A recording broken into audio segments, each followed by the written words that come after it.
If you walked into a space meant only for the ultra-wealthy with a trench coat from the 80s and a faded canvas bag, would they still give you a place on the ice? The Montclair Ice Pavilion wasn't just where people skated, it was where they performed status.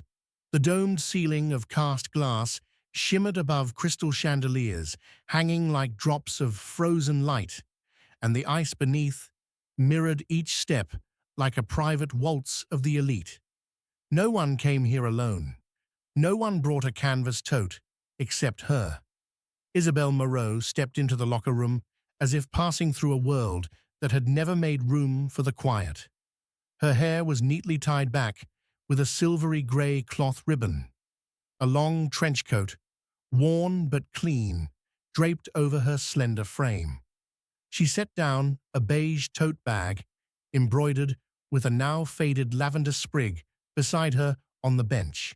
She sat down without taking up space, without a sound. Gently she opened the bag and pulled out a pair of grey wool gloves, frayed at the thumbs but still warm. A gift from her mother from the day she left Aix-en-Provence for New York 10 years ago, with a promise never to give up on the ice.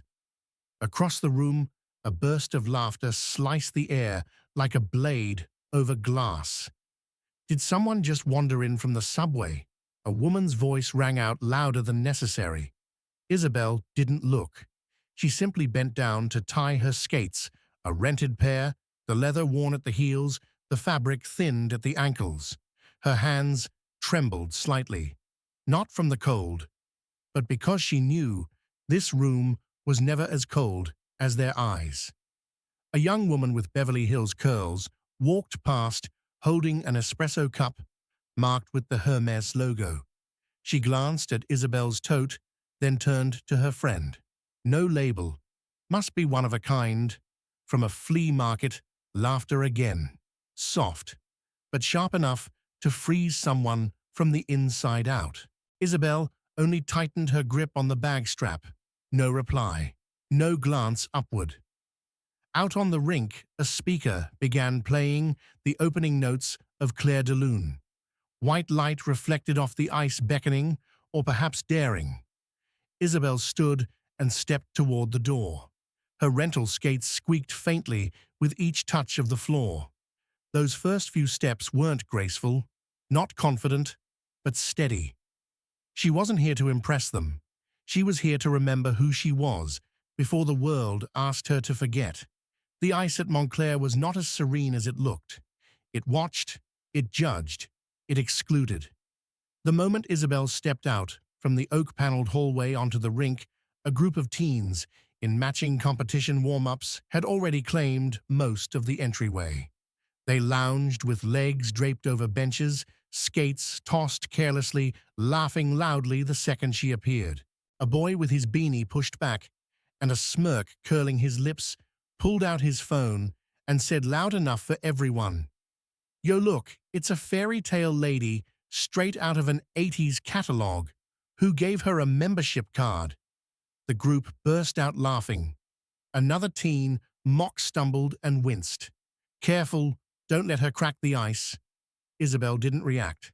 She simply slid quietly between them, careful not to touch anyone's eyes, fixed ahead toward the rink, where white light still spread, untouched, as if it had never known people. Just as she set one foot on the ice, a gust of cold swept past, not from the air conditioning, but from Axel Donovan's blade. The cover star of Skate Life magazine, national champion Montclair's signature sponsored skater. He glided dangerously close to Isabelle, not close enough to be considered deliberate, but near enough for his sharp turn to spray a fan of frost onto the hem of her coat. The ice particles clung and soaked through immediately. "Pardon, madame," he called over his shoulder with a wink. "I'm just not used to yielding to non-skaters." Laughter cracked around the rink, not from the stands, but from those standing at the rink's edge with glasses of white wine in hand as if they'd paid to watch. Isabelle said nothing. She stepped out of the thin puddle, adjusted her gloves, and moved forward. One step, then another.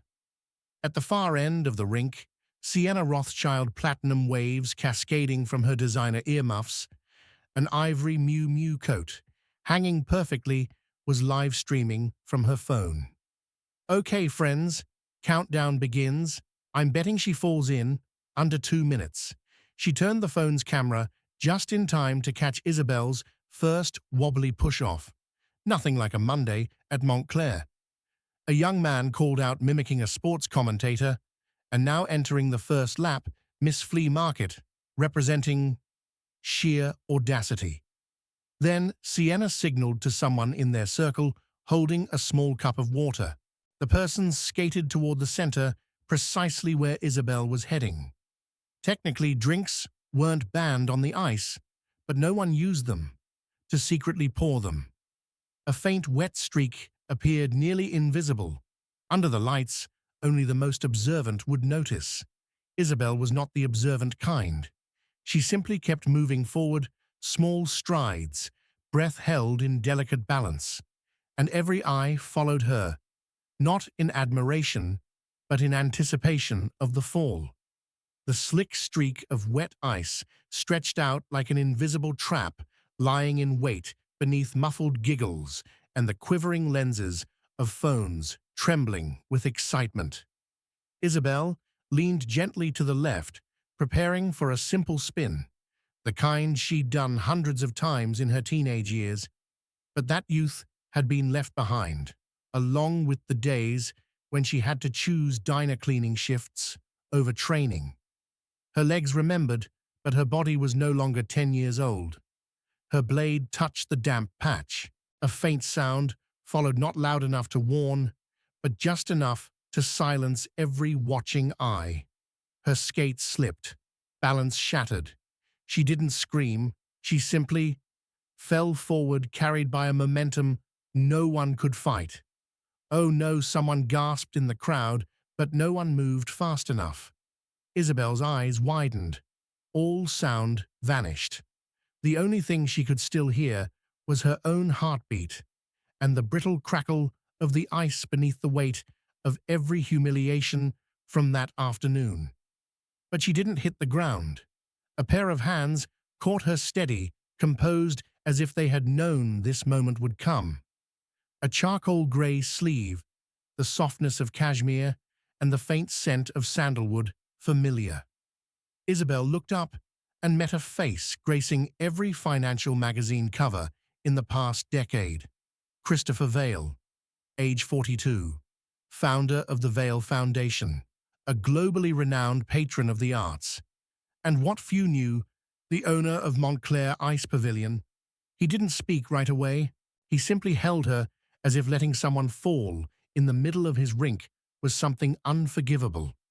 "Are you all right?" he asked, his voice low, unhurried, as if the question wasn't just about the fall, but about the years she had endured in silence. Isabel couldn't respond immediately. Her hand clutched the now damp silver-gray gloves. Her lips parted. "I didn't think anyone would stand up for me here." Christopher gave a subtle nod, then turned to face the crowd, where those holding phones now slowly lowered them, and smirks began to disappear. "She's my guest," he said, each word crisp and firm, loud enough to echo through every corner of the rink.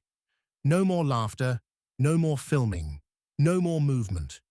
A senior rink official with a silver nameplate and an urgent expression hurried over and whispered something to Christopher.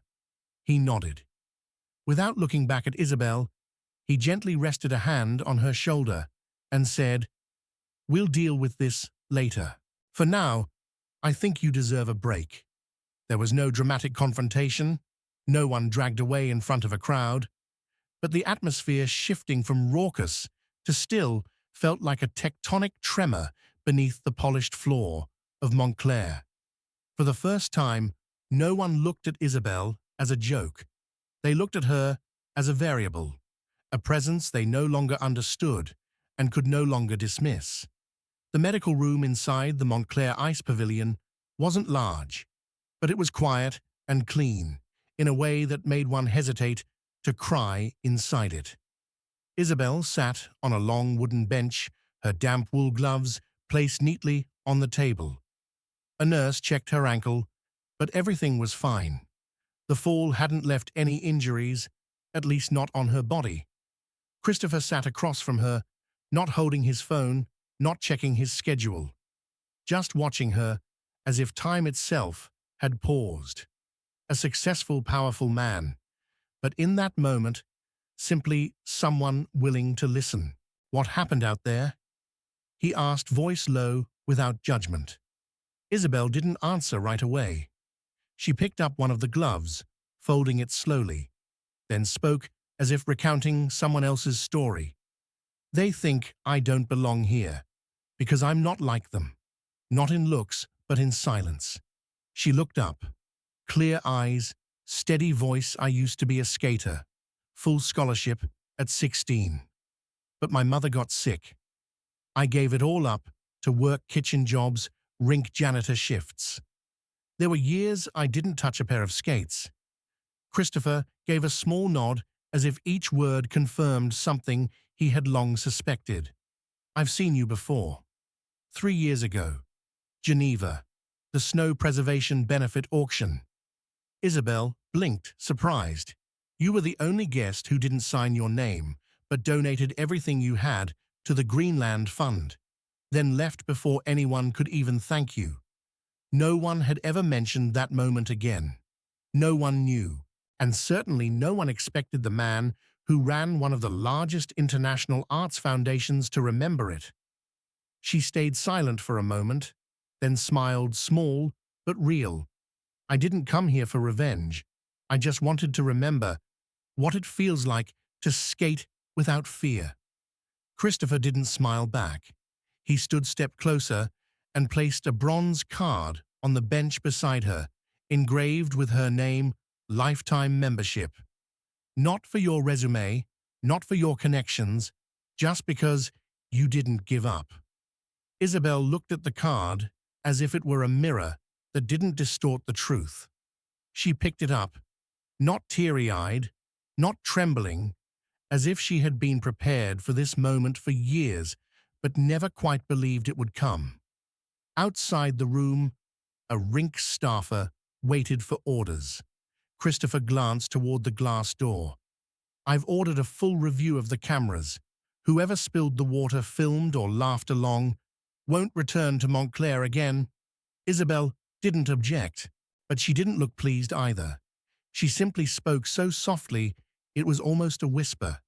"Sometimes the best punishment isn't to send them away. It's to let them stand there and witness." Christopher paused, looked at her again, then nodded, not out of agreement, but out of respect.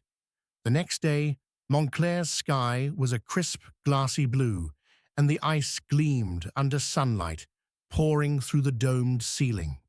No live streams waited for her to fall.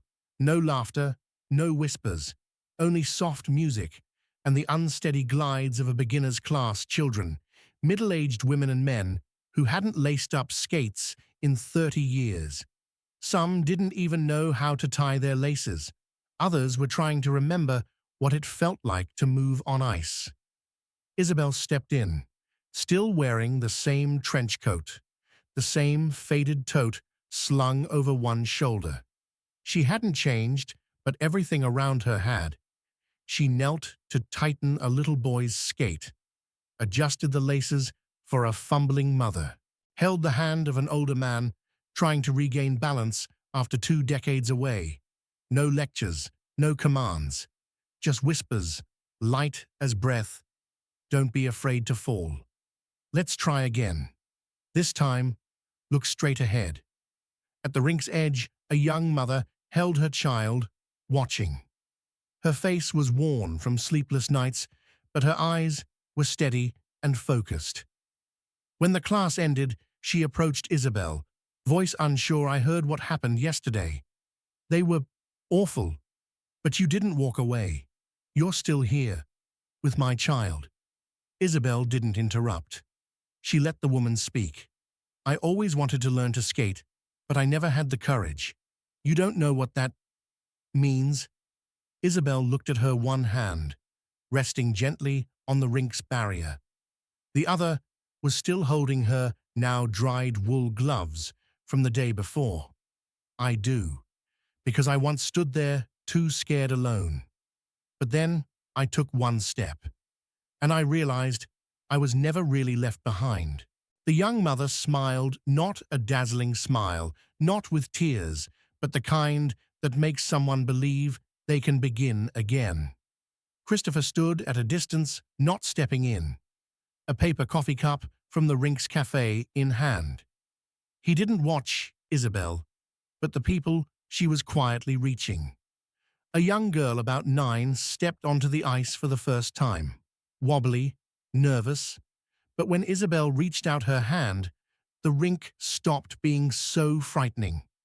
Keep your balance. Eyes up. You can do it. The girl looked up, her eyes shining not because she believed she was strong, but because the person holding her hand believed it first. The Montclaire Ice Pavilion was no longer the same.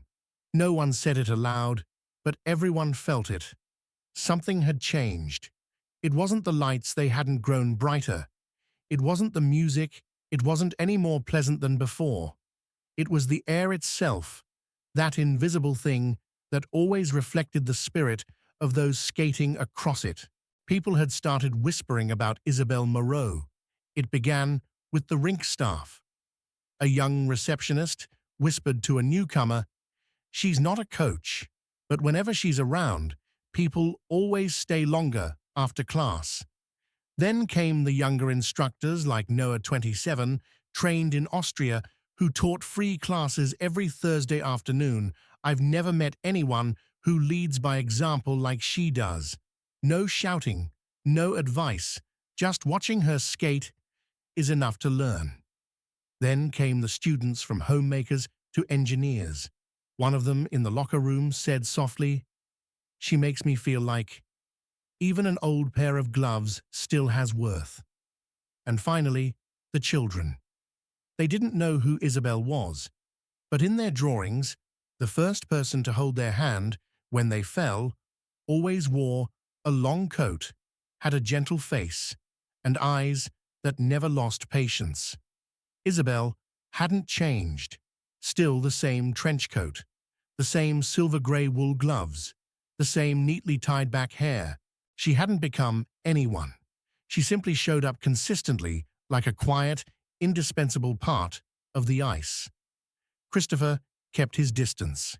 He only came in the early mornings when the rink was nearly empty, always with coffee, always standing in the same spot beside a lamppost near the rink's edge, where the light always slanted across his shoulder and onto the ice.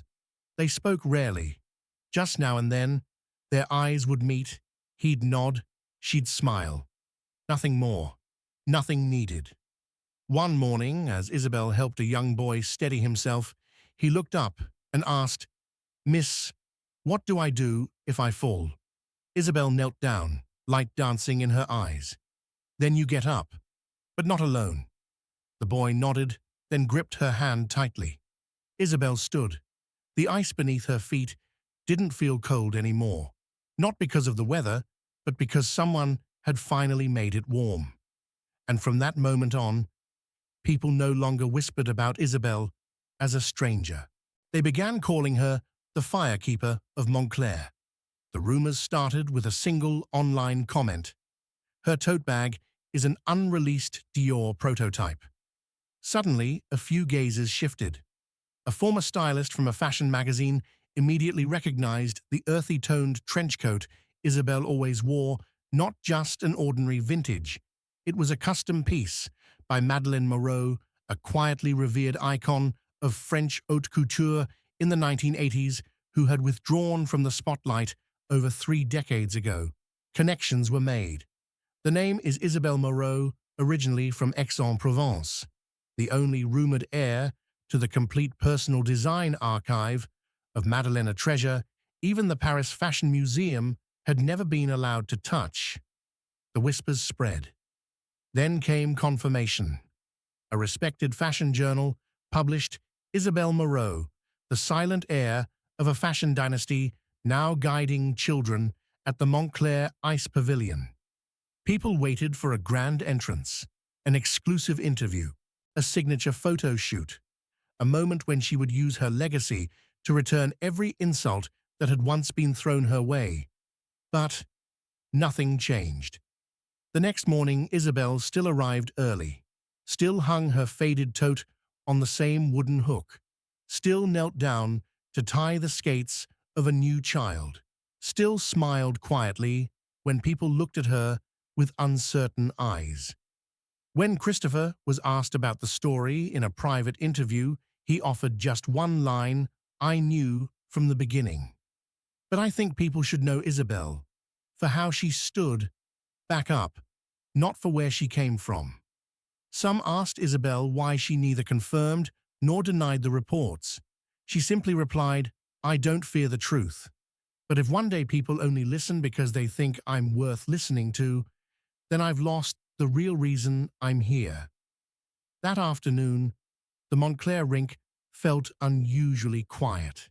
In the corner of the locker room, a young woman once known for live streaming to mock sat watching Isabel from a distance, then silently folded her phone closed and stopped filming. No one told her to do that. But Isabel's silence, no retaliation, no elevation, no dramatic reclaiming of power, had made others feel smaller in their own eyes. And then, something unexpected happened.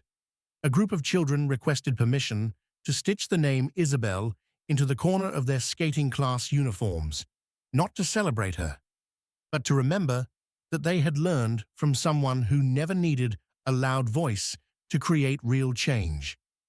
On the day Montclair Ice Pavilion celebrated its 100th anniversary, the guest list stretched from international benefactors to former Olympic skaters, designers, and politicians, names deeply woven into New York's frozen history. Reporters crowded the entrance, and the rink gleamed beneath hundreds of flashing cameras. Everyone speculated who would be honored that night. Last year's skating champion, the founder of the Montclair Foundation, or perhaps the owner himself, Christopher Vail. But when the name was announced, the room fell silent. For her perseverance, dignity, and influence that needs no stage, the honoree of Montclair's centennial celebration is Isabel Moreau. No music, no fireworks, just one woman stepping out from behind the curtain. No evening gown, no spotlight theatrics. The same old trench coat, hair tied low, back straight, but never grandstanding. And still, the same silver-gray wool gloves her mother once knitted. Christopher stood at center ice, holding a silver trophy that gleamed like early snow. He didn't hand it to her in the traditional way. Instead, he bowed low respectfully and spoke. "This trophy isn't for the one who wins. It's for the one who gave others the courage to step onto the ice." Etched onto the cup was a single line, "To the one who stood alone, so others could stand together."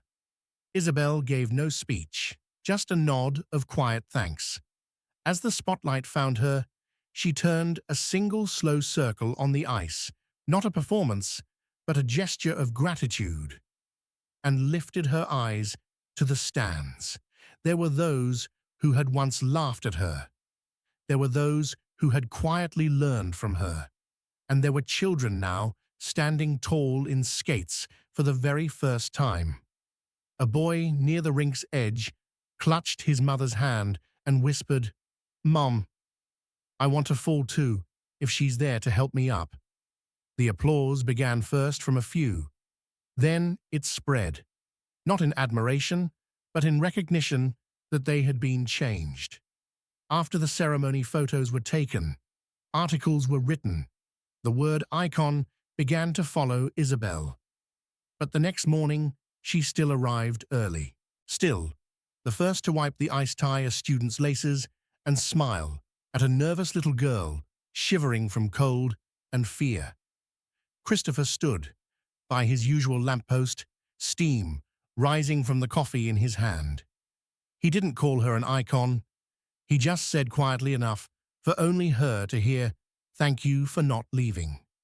Isabel gave a gentle nod. "Thank you for staying."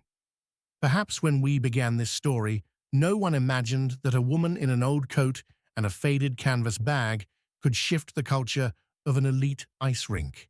But Isabel did, not with fame, not with power, but by not falling when the world was waiting for her to fall, by holding steady in the kind of silence no one else dared to keep, and rising without blame or fanfare.